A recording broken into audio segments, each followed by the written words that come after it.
Hello my dear future class. तो कैसे आप सब। आज हम डिस्कस करने वाले हैं क्लास 11 और क्लास 12 के लिए बहुत ही इंपॉर्टेंट सा कॉन्सेप्ट जिसका नाम है ऑफ वाउ प्रिंसिपल। हो सकता है आप इस नाम से पहले से भी इंट्रोड्यूस हो, ऑफ वाउ प्रिंसिपल।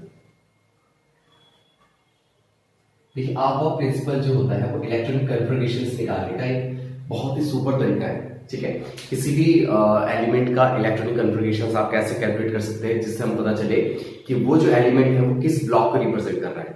लाइक वो एस ब्लॉक का है, पी ब्लॉक का है, डी ब्लॉक का है, एफ ब्लॉक का है। क्योंकि हमारे पास जो मॉडर्न पीरियड टेबल है उसमें टोटल 118 एलिमेंट है। उन 118 एलिमेंटों को हमने अरेंज किया with respect of S P D F. So जो हमारे पास अब प्रिंसिपल है वो हमें इलेक्ट्रॉनिक कन्फिगरेशन निकालना सिखाता है with respect to S P D and F. So सबसे पहले हम आपको बताते हैं कि आपके पास जो मॉडर्न पीरियड टेबल है वो 4 ऑर्बिटल्स डिस्ट्रीब्यूट हो रखी है एस पी डी एफ। इसमें आप याद रखिए, मैं आपको अगर साथ साथ डायग्राम बनाता हूं चलो इसका। तो एस ब्लॉक आपको कुछ इस तरह से दिखेगा, ये आपका एस ब्लॉक है, इधर आपका होता है डी ब्लॉक, ठीक है, और यहाँ पे उधर आपका पी ब्लॉक, ठीक है, और यहाँ जो होते हैं वो होते हैं आपके एफ ब्लॉक। ऐसे नीचे जो आप देख रहे हैं, ठीक है, कुछ इस तरह से जो है आपके पास पीरियोडिक टेबल का मॉडल टाइप का होता है। ऐसा मॉडर्न पीरियोडिक टेबल जो है, इसमें ये जो आप देख रहे हैं इसको हम बोलते हैं एस ब्लॉक, और ये जो आप देख रहे हो बच्चों इसको हम बोलते हैं डी ब्लॉक, और इसको हम बोलते हैं पी ब्लॉक। मैं आपको बिल्कुल बेसिक से समझा रहा हूँ, आपको 101% है कि जब तक ये कॉन्सेप्ट कंप्लीट होता है तो आपको आपका प्रिंसिपल पूरा कंप्लीटली आ जाएगा। ठीक है, उसके लिए मैं आपको बिल्कुल कोशिश करूँ कि आपको हर एक चीज समझ में आए। याद रखना कि एस के अंदर केवल दो ग्रुप होते हैं। ग्रुप हम इनको कहते हैं, जो वर्टिकली होते हैं इनको हम कहते हैं ग्रुप, और जो हॉरिजॉन्टल फॉर्म होते हैं उनको हम बोलते हैं पीरियड। ठीक है, so group and period. 1 2 3 4 5 6 7 8 9 and 10। याद रखना है बी के पास 10 ब्लॉक होते हैं, ग्रुप होते हैं अपने, कितने होते हैं 10 ग्रुप। सो 1 2 3 4 5 6 7 8 9 10 10 हो गए। पी के पास अपने 6 ग्रुप होते हैं, 1 2 3 4 एंड 5 6। ठीक है, और ये ग्रुप नंबर आपको यहाँ पे लिखने हैं। एस के पास कितने ग्रुप है 2, पी के पास कितने ग्रुप है 6, डी के पास कितने ग्रुप है 10, एफ के पास कितने ग्रुप है 40। यहाँ पे कितने ग्रुप होते हैं 40। 3 4 5 6 7 8 9 10 11 12 13 14। सो बस इस तरह से आपको याद रखना है कि जो आपका प्रिंसिपल तैयार हो कोई हवा में नहीं है, वो बहुत ही ज्यादा कॉन्सेप्चुअल मेथड है, वो बहुत तरीके से सोच समझ के बनाया गया है मॉडर्न पीरियड की स्टडी करके। सो देखो, जो ग्रुप के नंबर थे वो तो आपको सबसे पहले ऊपर लिख देने हैं। ठीक है, अब आपको लिखना है number of periods. So number of period होता है 1, ऐसे 1 2 3 4 5 एंड 6 और लास्ट 7। सो हमारे पास टोटल मिला के एस ब्लॉक में 7 क्या होते हैं पीरियड होते हैं, 1 2 3 4 5 6 एंड 7। अब हम पी के पास चले तो पी के पास जो है आपका वो स्टार्ट होता है 2 से, 2 3 4 5 6 7। इसमें जो 1 होता है एक्चुअली वो हीलियम होता है, और हीलियम हम सबको पता है हीलियम एस ब्लॉक का एलिमेंट है। अभी हम कन्फिगरेशन निकाल के देखेंगे तभी आपको प्रूव करेंगे। सो यहाँ से 2 से स्टार्ट होता है, 2 3 4 5 6 7। सो 2 से स्टार्ट 2 3 4 5 6 7। ठीक है बच्चों, अब स्टार्ट होता है आपका डी। सो डी आपका चल रहा है इतना 3 4 5 6 तक, 3 4 5 6 तक, और एफ चलता है आपका 4 एंड 5 तक। कुछ इस तरह से तैयार किया गया है आपका डिजाइन। अब देखिए आप, ये जो आपका प्रिंसिपल है हमें पता क्या है, ये हमें कुछ नहीं सिखाता, कुल मिला के इलेक्ट्रॉनों की एनर्जी को फुलफिल करना सिखाता है। किस तरह में वो भी मैं आपको भी सिखाऊंगा। तो देखिए, जैसे एस ब्लॉक है तो एस सिंगल कट करने हैं, मैं आपको ट्रिक सिखा रहा हूं इसकी। 2 सिंगल कट करने हैं, फिर आपको 2 डबल क्लिक करने हैं, फिर ट्रिपल, फिर लास्ट में जो भी कट रहा है उसको डायगोनल कट करना है आपको। हमें डायगोनल कट करने हैं बस, याद रखो। ठीक है, 2 सिंगल 2 डबल 2 ट्रिपल, फिर 2 4 वाले जो भी बचे हैं वो काट दो, 4 नहीं है तो काट दोगे। ठीक है, सो यहाँ से आपको ट्रिक तैयार हो जाएगी। ये जो साइन आप देख रहे हैं ये डाउन का होगा एरो, जो डार्क है ये डाउन का एरो होगा ऐसे। ठीक है, और डॉट में आपको मिलेंगे टॉप से ऐसे, बॉटम से टॉप को, बॉटम से टॉप को, बॉटम से टॉप को, फिर बॉटम से टॉप को, इस तरीके से बॉटम से टॉप को। ठीक है, कुछ इस तरीके से। अब मैं क्या समझाऊंगा, ये तो ये होता है आप और जो बनाएंगे इसमें आपके ग्रुप के नंबर है और ये उनके पीरियड के नंबर होते हैं। एस में 7 पीरियड है, बी में 6 पीरियड होते हैं, डी में 3 4 पीरियड होते हैं, और एफ में केवल 2 पीरियड्स होते हैं। इसको नोट डाउन कीजिए। तो पहले तो आपको यहां तक बना लेनी है टेबल। अब आपको क्या करना है, देखिए मैं आपको 1 बाय 1 निकाल के दिखाता हूँ। सबसे पहले निकालते हैं हाइड्रोजन के लिए, ठीक है। सो ऐसे स्टार्ट करना आपको 1s1, 2 है बट हमें नीड तो एक ही की है क्योंकि यहाँ पे नंबर 1 है। फिर ऐसे हम हीलियम भी निकालते हैं, हीलियम इज 2, ऐसे स्टार्ट करें 1s2, 1s2, ओके। फिर ऐसे जैसे लिथियम के लिए निकालना है, Li के लिए, 3 के लिए, कैसे निकालेंगे 1s2, 1s2, देन यहां से आपको बैक आना है इधर, फिर s चलना है, फिर इधर से बैक, यहाँ पे 1 नहीं है तो नीचे आना है 2s2, but we require only 1। Actually lithium have 3 number, atomic number 1s2 and 2s1। फिर आप बैरियम के पास आएंगे, बैरियम इज 4, यहां से स्टार्ट करें 1s2, 1s2 एंड फिर बैक आइए 2s2, 2s2 and yes that's it, 2s2। फिर बोरोन इज 5, यहां से स्टार्ट करिए बच्चों 1s2, 1s2, फिर 10 इधर जाएंगे, बैक आएंगे 2s2, 2s2 एंड फिर आएंगे 2p1, 2p1, ठीक है। फिर ऐसे carbon 6, 1s2, 2s2, 2p2, p6 तक जा सकते हैं। याद रखिए जो नंबर पर मेंशन है आप इसे कंपेयर उस तरीके से ज्यादा पे जाएंगे आप लोग, ठीक है। उससे ज्यादा आप फिर नया ब्लॉक आ जाएगा, नहीं तो नई ऑर्बिटल आ जाएगी। चलिए नाइट्रोजन देखते हैं 7, कैसे निकालेंगे 1s2, फिर आपको कैसे चलना है, यहां से नीचे आना डाउनलोड, फिर डॉट से बैक जाना है, फिर फॉरवर्ड आने 2s2, क्या बोलेंगे फिर 2s2, फिर इधर से जाएंगे 2p6, but we require only 3, actually 2 2 4 3 7, that's it. इस तरीके से आप निकालेंगे टोटल। मैं फिर एक निकाल के जाता 10 नंबर का Ne10, तो सर कैसे निकलेगा कंफिगरेशन, यहां से स्टार्ट थे 1s2, 2s2, 2p6, that's it, ठीक है, ये हो गया। अब देखिए और जैसे कि सोडियम का मुझे निकालना है, सोडियम Na11, तो कैसे चलेंगे इसको, ऐसे 1s2, यहां से चलेंगे 1s2, देन 2s2, कैसे लिखेंगे बच्चों 2s2, फिर 2s2 के बाद 2p6, 2p6 and last one is 3s1, actually 3s2 but we required only 1, 3s1। So आप इसको ऐसे भी मेंशन कर सकते हैं, ये बहुत फैंटास्टिक लगता है मैथड कि अगर आप इन सबको एक साथ ले लेंगे तो ये जो है किसका कन्फिगरेशन किसी नोबल गैस का है। सो नोबल गैस का कन्फिगरेशन किसका है, नियॉन का। तो आप ऐसे लिख सकते हैं sodium 11 is equals to neon and then neon के बाद जो कन्फिगरेशन आ रहा है, मतलब नोबल गैस का कन्फिगरेशन लिख दो, नोबल गैस का कन्फिगरेशन में जो कन्फिगरेशन बचेगा वो लिख देना है। सबसे नजदीक जो कन्फिगरेशन आता है ना पूरा कन्फिगरेशन लिखने के बाद, उसमें आपको नोबल गैस ढूंढनी है, जहां पे भी नोबल गैस है वो लिख दो। और अगर आप इस फॉर्म में भी सीख रहे हैं तो ये फार बेटर है, कोई प्रॉब्लम नहीं, बट ये थोड़ा सा स्टैंडर्ड लगता है, ठीक है बच्चों। तो कोशिश करो कि आप ये भी सीखें, ठीक है। अब आप थोड़ा सा और इंटरेस्टिंग करते हैं और आगे भी चलते हैं, जैसे क्लोरीन का निकाल लेते हैं 17 का।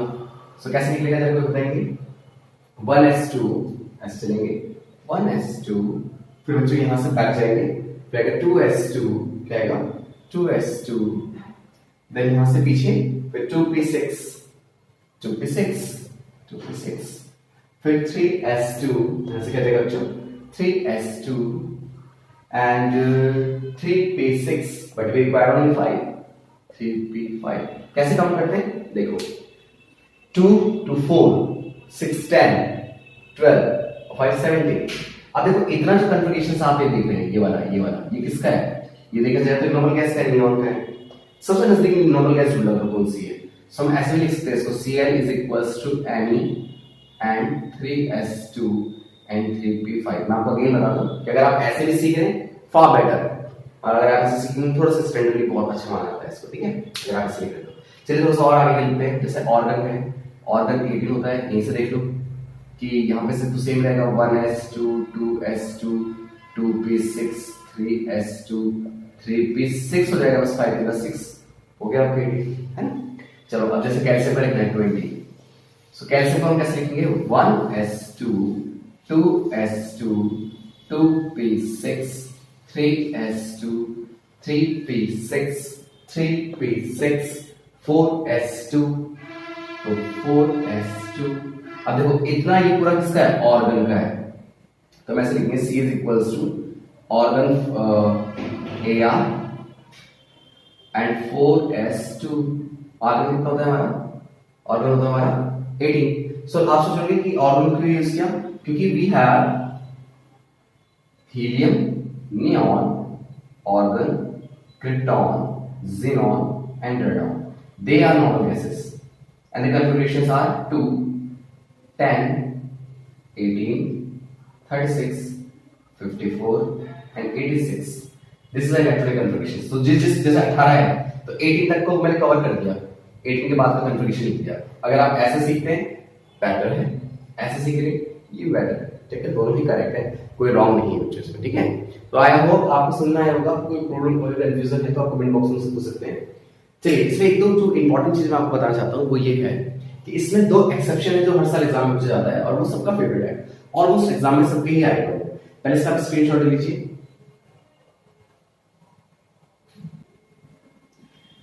ओके, सो आप हमें क्या बताना चाह रहे थे लास्ट तक, क्या समझ में, कंक्लूजन क्या है? कंक्लूजन ये है कि आप कहना चाहते थे कि in the ground state of a atom the orbitals are filled in their order of increase energies. जब वो फिल किए जाएंगे तो इंक्रीज एनर्जी की फॉर्म में होंगे, जैसे कि 1s से ज्यादा एनर्जी 2s में होगी, 1s से ज्यादा एनर्जी 2s में, 2s से ज्यादा एनर्जी 2p में है। जैसे कि आप ये क्या चाहते थे, आपको देखो ऐसे लिख सकते हैं, 1s से ज्यादा एनर्जी किसमें, 2s में, 2s से ज्यादा 2p में, 2p से ज्यादा 3s में, 3s से ज्यादा 3p में, 3s से ज्यादा 4s में, 4s से ज्यादा 3d में, 3d से ज्यादा ऐसे 4p, जो भी आएगा कंटिन्यूअसली ऐसे इंक्रीज एनर्जी है, ये इंक्रीज एनर्जी का लेवल है। यही आपको सिखाना चाहते हैं कि जब कोई भी एटम अपने ऑर्बिटल ग्राउंड स्टेट में जब बढ़ता है तो वो इंक्रीज एनर्जी के लेवल पे बढ़ता हुआ चलता है, ये उसका ऑर्डर होता है इस तरह से, ठीक है। ये था प्रिंसिपल। इससे बहुत सी इंपॉर्टेंट चीजें पता चलती है, जैसे कि ये एलिमेंट किस ब्लॉक को बिलोंग करता है, एस ब्लॉक को, ये पी ब्लॉक को बिलोंग करता है, ये पी ब्लॉक को बिलोंग करता है, ये एस ब्लॉक को बिलोंग करता है। जो लास्ट में आ रहा है आपका वो उसके ब्लॉक को रिप्रेजेंट करेगा, किस ब्लॉक है, क्योंकि हमारे पास टोटल 4 तरह के ब्लॉक होते हैं, आपको बताया था स्टार्टिंग में। चलिए थोड़ा सा कॉम्प्लिकेटेड कॉन्सेप्ट करते हैं इसमें, ये तो इजी था। कमेंट बॉक्स में प्लीज बताइएगा कि आप कहाँ पे कंफ्यूजन हो रहा है, आपको जहाँ पे समझ में नहीं आ रहा है, हम एक बार उसका लेंगे फिर से दोबारा, ठीक है। चलिए, सो एक्सेप्शन केस आएगा, एक्सेप्शनल केस मान लेते हैं इसको, ठीक है। कौन कौन सा है एक्सेप्शनल केस? दो है मेन, एक है क्रोमियम Cr24 और दूसरा है आपका copper Cu29। So before start we have discussed where stable shell. देखो स्टेबिलिटी क्या होती है, स्टेबल कब होते हैं, जब सिमेट्रिक फॉर्म में होते हैं। देखो जैसे पी ब्लॉक है, ये है, ये ऐसे, ये ऐसे, ये भी स्टेबल है और ये भी स्टेबल है। सिमेट्रिक फॉर्म ज्यादा स्टेबल होती है, ठीक है। ये बच्चे नीचे जा रहा था कि ऐसे में स्टेबल होगा, ऐसे में स्टेबल ज्यादा हो जाएगा। लेकिन अगर आपके पास ये है तो ये अनस्टेबल शेल है, ऐसा ये अनस्टेबल। सो अगर ऐसा आ रहा है तो फिर आप उसको कुछ ना कुछ करके स्टेबल करेंगे, कोशिश करेंगे कि बैलेंस हो। आइए विदाउट वेस्ट ऑफ टाइम हम स्टार्ट करते हैं क्रोमियम का। सो क्रोमियम का इलेक्ट्रॉन कॉन्फ़िगरेशन निकालना स्टार्ट करते हैं। पहले हम बनाएंगे 1s2। अब बस मेरी फिगर को लिख देना कैसे कैसे चल रही है, 1s2, फिर यहां से नीचे आए डॉट डॉट सर्कल है, फिर 10 से बनता है नीचे आ गया, फिर दोबारा 2s2, 2s2, देन यहां से पीछे बैकवर्ड गए, फिर 2p6, 2p6, फिर 2p6 से नीचे आया 3s2, क्या हो जाएगा 3s2, फिर 3s2 से नीचे आया 3p6, 3p6, 3p6, अब 4s2, 4s2, 4s2 एंड यहां से फिर पीछे गए 10 से तरह 3d10, सो 3d4, क्योंकि हमें 4 रिक्वायर्ड है, 2 to 4, 6, 10, 12, 18 and 2, 20 and then 24. So we have the outermost configuration is fourth state. कैसी state है इसकी? Ground state. Ground state. तो आपको क्या करना है, सबसे पहले ground state बनाना है। S के लिए एक बॉक्स बनता है, D के लिए 5 बनता है। कॉन्सेप्ट मैंने भी आपको बताया कि दो हैं, यहाँ पे 4 है, 1, 2, 3, 4। अब देखो लॉजिकली सिमेट्रिक फॉर्म में इसकी एनर्जी स्टेबल नहीं है, हमें करना है the stability on the basis of the symmetric distributions of electron are more stable। like अगर आप इलेक्ट्रॉनों का डिस्ट्रीब्यूशन सिमेट्रिकली कर देते हैं, मतलब सब पे स्पिन अप अगर आ जाता है स्ट्रैंड पे लास्ट तक, तो वो ज्यादा स्टेबल करेंगे। सो ऐसा पॉसिबल है, अगर हम इस इलेक्ट्रॉन का रेवोल्यूशन यहाँ पे देखें तो इसका मतलब मुझे चेंजेस करना पड़ रहा है, ये इलेक्ट्रॉन यहाँ से यहाँ भेजना पड़ रहा है, और सेम चेंजेस आप क्या हो जाएगा, ये हो जाएगा 4s1 और 3d5। पहले हमारे पास कैसा था 4s2 और 3d4, हमने यहाँ का इलेक्ट्रॉन जंप करके यहाँ भेज दिया, यही एक्सेप्शन है इस मॉडर्न आबा लॉ में कि आप क्या करते हैं लास्ट में 4s1 लिखते हैं इसको 3d5 ड्यू टू स्टेबिलिटी को आपको कुछ ऐसा क्यों कर रहे हैं तो ड्यू टू स्टेबिलिटी का हम ऐसा कर होता है। चलिए अब दूसरा देखते हैं, जैसे कि मैंने कहा था कि कॉपर का एक्सेप्शन है तो कॉपर 29 देखो कैसे करना है इसको। यहां से सबसे आराम से 1s2 कोई जल्दबाजी नहीं है, फिर 2s2 फिर 2p6 and 3s2 and फिर then 3p6 and उसके बाद 4s2 and then 3d10 but we need only 9 actually that we have the convocation is 29 2 4 6 10 12 18 20 and 29 ये कंप्लीट हो गया। अब इसके देखो ग्राउंड स्टेट जो आई है कैसा आएगी, ऐसा आएगा 4s2 and 3d9। मैंने अभी आपको थोड़ी देर पहले सिखाया था कि स्टेबल जो होनी चाहिए वो इस तरह से हो, या तो सिमेट्रिक फॉर्म में स्पिन अपवर्ड, सिमेट्रिक फॉर्म में स्पिन डाउन। अभी आप काउंटिंग देखिए 1 2 इसके 2 है मेरे बच्चों, और इसके कितने हैं हमारे पास 9। सो 1 2 3 4 5 6 7 8 9। सो इलेक्ट्रॉन को लास्ट में 4s2 और 3d9 मैंने अभी आपको बोला कि जो शेल होती है वो स्टेबल कब होगी जब उनके पास सिमेट्रिक फॉर्म होगा। अब देखिए ये तो सिमेट्रिक बट ये और लास्ट वाला जब नजर आ रही है तो स्पिन आप है बच्चों, तो इसको स्टेबल कैसे करते हैं, यहां से इलेक्ट्रॉन लेके करना है जंप करके यहां पे भेजना है। सो यहां पे हमने सेम चीजें यहां पे भी करना है। सो अभी होगा 4s1 and 3d10, बस इस चीज को आपको यहां पे चेंजेस कर देना है, यहां पे हो जाएगा 4s1 और 3d10, बस ये हो जाएगा बच्चों आपका एक्सेप्शन वाला केस। दोनों मैंने आपको चेंज करके बता दिए।